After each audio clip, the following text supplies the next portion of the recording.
अस्सलामुअलैकुम जी, क्या हाल चाल है आप सबकी। उम्मीद करती हूँ सब ठीक होंगे। मेरी वॉइस को ज़रा इग्नोर करें, गला मेरा बहुत ज़्यादा ख़राब हुआ है लेकिन व्लॉग नहीं छोड़ सकती जी मैं। Welcome to another vlog. आज का दिन जी शुरू होता है बड़ा हेक्टिक जाने वाला आज का दिन। मैंने सोचा आपसे अपने एक बिज़ी एंड हेक्टिक डे की रूटीन शेयर करूँ और आपसे शेयर करूँ कि इटली आना यानी बाहर आना मेरे लिए कितना नुकसानदेह है। मतलब ख़वार कर दिया मुझे अब्रॉड ने। पाकिस्तान में ना लड़कियां बड़ा खुश हो रही होती हैं, हाय हम बाहर जाएंगे, हम इंजॉय करेंगे, हम पता नहीं फ़लानी जगह घूमेंगे, फ़लानी जगह घूमेंगे। तो मैंने कहा मैं आप लोगों से शेयर करूं ज़रा मैं कहाँ घूम रही हूँ। मैं तो किचन, बाथरूम, बेडरूम, बालकनी, बाहर किसी जगह घूम रही हूँ। आज का दिन जी मेरा शुरू होता है, मैंने सबसे पहले उठते के साथ जो है वो फ़्रेश हुई और मैंने खाना बनाना था। दाल चढ़ाई मैंने, चने की दाल। डेली यहाँ सब्ज़ियाँ ना 3-4 ही मिलती हैं, बाकी तो वो कंटेनर्स में आती हैं, तो आप कितना उनको खा सकते हैं। जो फ्रेश मिलती है वो सिर्फ बैंगन और तोरी और गोभी और शिमला मिर्च। शिमला मिर्च मुझे इतनी पसंद थी, पाकिस्तान में इतनी पसंद थी, लेकिन अब उससे इतनी चिढ़ हो गई है यहाँ देख देख के कि दिल ही नहीं करता उसे खाने को। अदरवाइज़ पाकिस्तान में जब कभी घर में स्पैगेटीज़ या इस तरह कुछ बनता था उसमें डलती थी शिमला मिर्च। चिकन बहुत पसंद था। खैर दाल चढ़ाने के बाद, क्योंकि दाल बॉईल करके बनानी थी और उसके बाद उसको तड़का शड़का लगाना था, मैंने कहा पहले उसको चढ़ा दूँ। तो मैं यहाँ बना रही थी मैंगो मिल्क शेक। हाय अल्लाह, मैंगो फलों का बादशाह। पाकिस्तान में ना आप खुले खा सकते हैं, इतना पाकिस्तान में मैंगो आता है। पाकिस्तान में जहाँ 400 रुपये किलो है ना, तो यहाँ वही भाई साहब जो है ना वो छोड़ बातें दें। खैर उसके बाद उठ गया मेरा बेटा, तो मैं उसको ब्रश व्रश करा रही थी, उसको फ्रेश करा रही थी। वो माशाल्लाह 3.5 साल का, तो अब उसको मैं सिखाती हूँ कि ख़ुद कैसे करना है। बच्चे जो है ना वो खुद कर लेते हैं, लेकिन जब ऊपर वाले टीथ में मतलब लाइक इनर साइड पे करना होता है ना, आपने गम्स वगैरह पे फिर मार लेते हैं, फिर कोई ज़ख्म हो जाता है, तो मैं पास खड़े होकर उसे करवाती हूँ कि उसे मैं बताऊँ कि इस तरह ब्रश करना है, इस तरह फिर आपने उसके बाद स्पिट आउट करना है, अभी फिर वॉश करना है ब्रश। तो मैं उसको सारा जो है ना वो साथ खड़े होकर सिखाती हूँ। मेरी कोशिश ये होती है कि सुबह जब वो उठ जाए ना, उसको उठते के साथ फ़ौरन से पहले दुआएं शुआएं पढ़ा के ब्रश कराऊँ, क्योंकि बच्चे को ना ये आदत होनी चाहिए। फिर एज के साथ साथ, ग्रोइंग एज के साथ ना वो सीख जाता है कि ब्रश मेरे लिए कितना ज़रूरी है और मुझे अपने जिस तरह अपनी बॉडी की हिफाजत करनी है, अपने टीथ की भी इसी तरह करनी है। वरना आजकल मैंने देखा बच्चों में कैल्शियम की कमी है या पानी का फ़र्क है या बच्चे सफाई नहीं रखते ना, फिर दांतों में बहुत ज़्यादा कैविटी आती है। उसके बाद मंडे है तो मैं अपने बेटे को एक दिन छोड़ के एक दिन ज़रूर बाथ देती हूँ। अब लोग कहेंगे रोज़ क्यों नहीं देती, भाई नहीं देती मैं रोज़, मेरी रूटीन है ये। जब बहुत शदीद गर्मी हो फिर डेली। अभी मौसम यहाँ पे पहले बहुत गर्मी चल रही थी, अभी 2 दिन से कुछ बेहतर है, बादल और हवा है, तो फिर मैं एक दिन छोड़ के एक दिन। तो मैं कर रही थी जी उसकी चंपी, क्योंकि मैंने अपने सर की भी करनी थी मंडे को, तो मैंने भी लाजमन बात लेना होता। अपना तो मेरा डेली ये होता है कि मैंने डेली शैम्पू नहीं लगाना होता, ना मैं डेली बाल वॉश करती हूँ, मैं 2 दिन बाद करती हूँ। उसके बाद जी आज हवा बड़ी चल रही थी, मैंने कपड़े धो के डाल तो दिए, लेकिन अब मैं ये सोच रही थी कि ये डाल तो दिए हैं तो अब टिके रहें, ये ना हो बाद में पता लगे कि उड़ जाएं। और बाद में वाकई वही बात हुई कि ये बेडशीट जो है उड़ के ग्रिल के साथ लटक रही थी, शुक्र है नीचे नहीं गिर गई थी।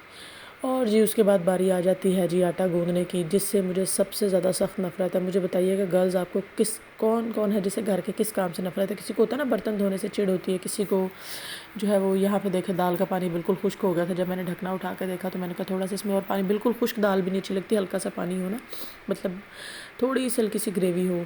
खुश्क दाल होती है सिर्फ माश की दाल। अब ये पतीली को इग्नोर करें कि इसमें निशान क्यों है, ये जब मैं इस घर में आई थी इसमें पहले से निशान थे जिनके बर्तन थे ये। खैर मैं बनाने लगी थी जी आज फ़ालूदा मीठे में, तो मैंने सोचा कि चलें उसको ट्राई करते हैं। मैं कब क्या लेके आई हुई थी, उसकी डेट नहीं करी थी एक्सपायरी। इतने मैंने काम, मतलब आज सुबह मैं 10:30 बजे उसे उठ के लगी हूँ।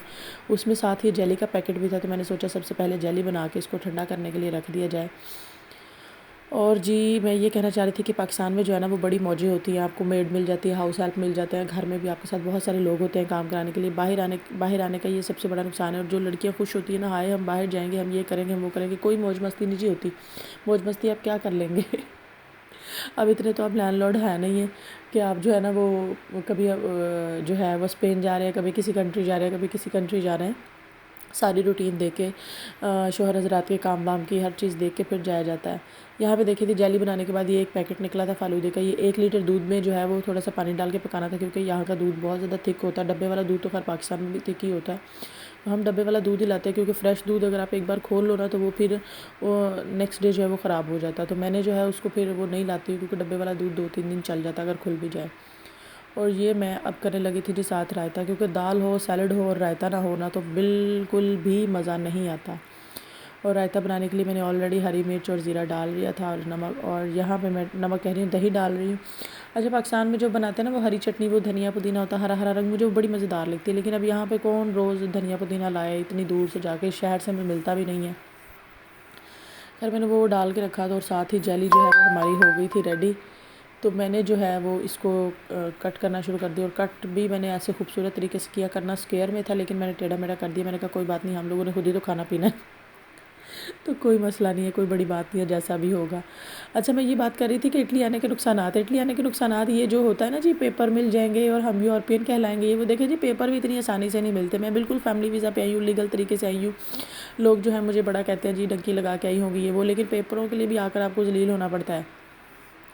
कभी आपको फिंगर डेट नहीं मिल रही, कभी आपकी फ़र्स्ट अपॉइंटमेंट पर फतूरे से नहीं आ रही, कभी अपॉइंटमेंट आपकी कैंसिल हो गई है, कभी कुछ हो गया, कभी आपकी अपॉइंटमेंट ही 8-8 महीने बाद मिल रही है। तो वो आप इतना वेट करना, पाकिस्तान में अगर कुछ ज़रा सा भी हो जाए तो आपके दिल को हाथ पड़ता है, अल्लाह मेरी अम्मी बीमार है, अल्लाह मेरे अब्बू बीमार हैं, या ईद त्यौहार जाएँ तो फिर बड़ी तकलीफ़ होती है, सब इकट्ठे हैं ये वो।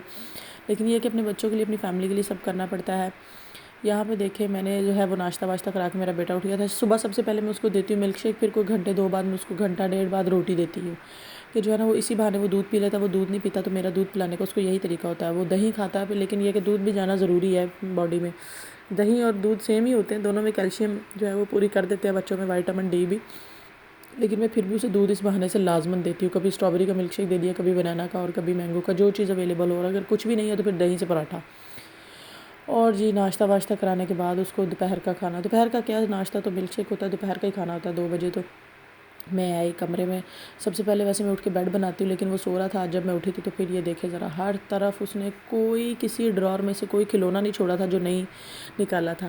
खैर बात हो रही थी कि जो इटली आने के नुकसानात के हैं, इटली क्या बाहर आने के, जो लड़कियाँ बाहर आती हैं, सबसे पहले नुकसान ये है कि आपने हर काम खुद करना है। ये देखे ज़रा, डस्टिंग वस्टिंग भी आपने खुद करनी। वहाँ पर जो हम चिल्ला रहे होते हैं ना, बाजी इत्थों नहीं साफ़ होया, बाजी ये नुक्कर नहीं साफ़ हुई, बाजी फलानी जगह नहीं साफ़ हुई, ये सब आपने खुद करना है। नुक्करे साफ़ करें, इत्थों साफ़ करें, तपड़ियाँ घिसे, कम डस्टिंग करें, जो मर्ज़ी करें, तो ये सब काम आपने खुद करना है। कोई आपको हाउस हेल्प नहीं मिलेगी। वहाँ पे हम बड़े बहस मुबासा कर रहे होते अपनी हाउस हेल्प से, हाय अल्लाह हुण तुसीं 2000 रुपया मंग लिया, हुण तुहाडी तनख्वाह वधाइए। फिर घर फ़ोन करके बता रहे होते अम्मी काम वाली ने कह छड्या हुण मेरी 500 रुपया तनख्वाह वधाओ या 1000 रुपया। तो ये जो है ना, ये हमें शुक्र अदा करना चाहिए अल्लाह ताला का, जिस भी हाल में अल्लाह ताला हमें रखता है। अभी यहाँ पे आने का जो है ना वो, ये सारे काम आपने खुद करने हैं, हर एक चीज़ आपने खुद करनी है। चाहे आप वाशरूम धोएं, चाहे आप किचन को रगड़ें, बर्तन रगड़ें, कुचियाँ रगड़ें, जो मर्ज़ी करें जो है शूज़ उठा उठा के धोएं, जूते धोएं, जो मतलब हर एक काम A to Z आपने खुद करना है। डस्ट देखें जी, ज़रा बात करते करते फिर मुझे याद आ गई, ये डस्ट देखें यहाँ पे कितनी आती है।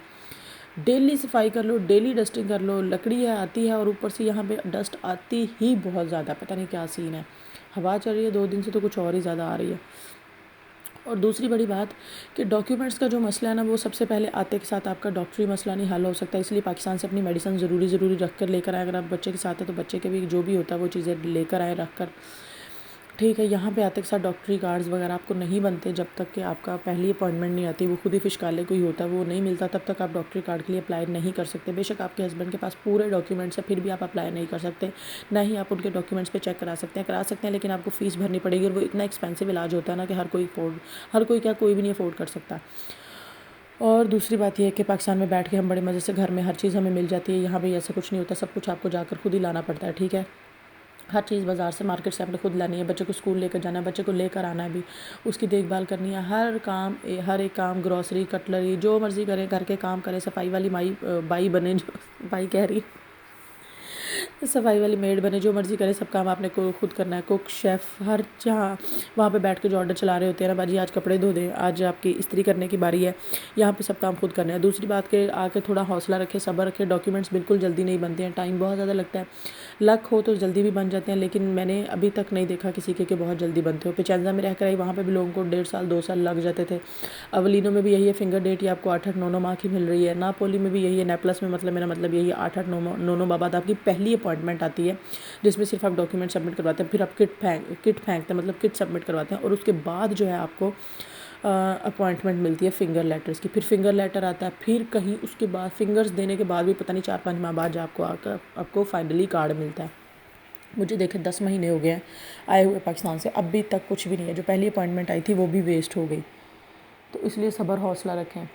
खैर जी, ये सारे काम करने के बाद हो जाती है शाम और फिर मैं लेकर आती हूँ अपने बेटे को पार्क। मतलब इतना प्रोडक्टिव डे और इतना हेक्टिक डे था मेरा कि सुबह उठ के साथ खाना बनाया, नाश्ता कराया और क्या कहते हैं उसको दोपहर के खाने की भी तैयारी कर ली। फिर मैंने जो है वो साफ़ सफाई की, फिर वॉशिंग मशीन चलाई। वॉशिंग मशीन चलाने के बाद चलो वॉशिंग मशीन में तो ऑटो धोने होते हैं, लेकिन मैं जो है ये बेडशीट्स वगैरह जो है वो मशीन में डाल रही हूँ। लॉन के कपड़े हैं, आजकल गर्मी है तो उनको फिर डेली के डेली चेंज होते हैं, हल्का से हाथ से खुद ही वॉश कर लेती हूँ। और उसके बाद जो साफ़ सफाई करके, रूम साफ़ करके, डस्टिंग वस्टिंग करके बेटे को नहलाया, खुद फ्रेश हुई और उसके बाद उसको ले इसी सारे चक्कर में सारा घन चक्कर बन जाती हूँ मैं। और फिर हो गई जी शाम।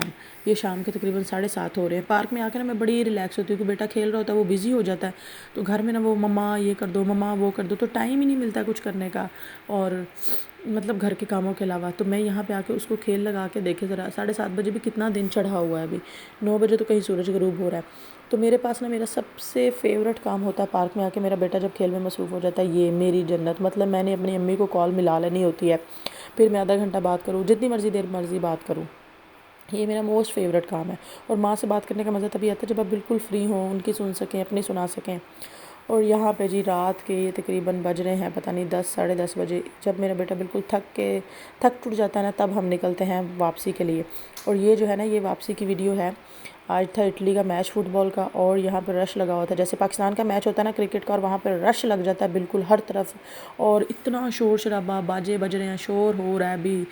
और क्या कहते हैं उसको, फायर क्रैकर्स चला रहे थे। ये लोग भी अपने मैचेस को इसी तरह एंजॉय करते हैं, इसी तरह सपोर्ट करते हैं। खैर जी, ये था आज का वीडियो। आप लोगों को बताना था कि बाहर बिल्कुल ना आए, बहुत नुकसान आते हैं बाहर आने के। और मेरी कितनी हेक्टिक रूटीन थी आज की। अपना बहुत सारा ख्याल रखिए, अच्छा सोचिए, अच्छा कीजिए, खुश रहिए। अल्लाह हाफिज़।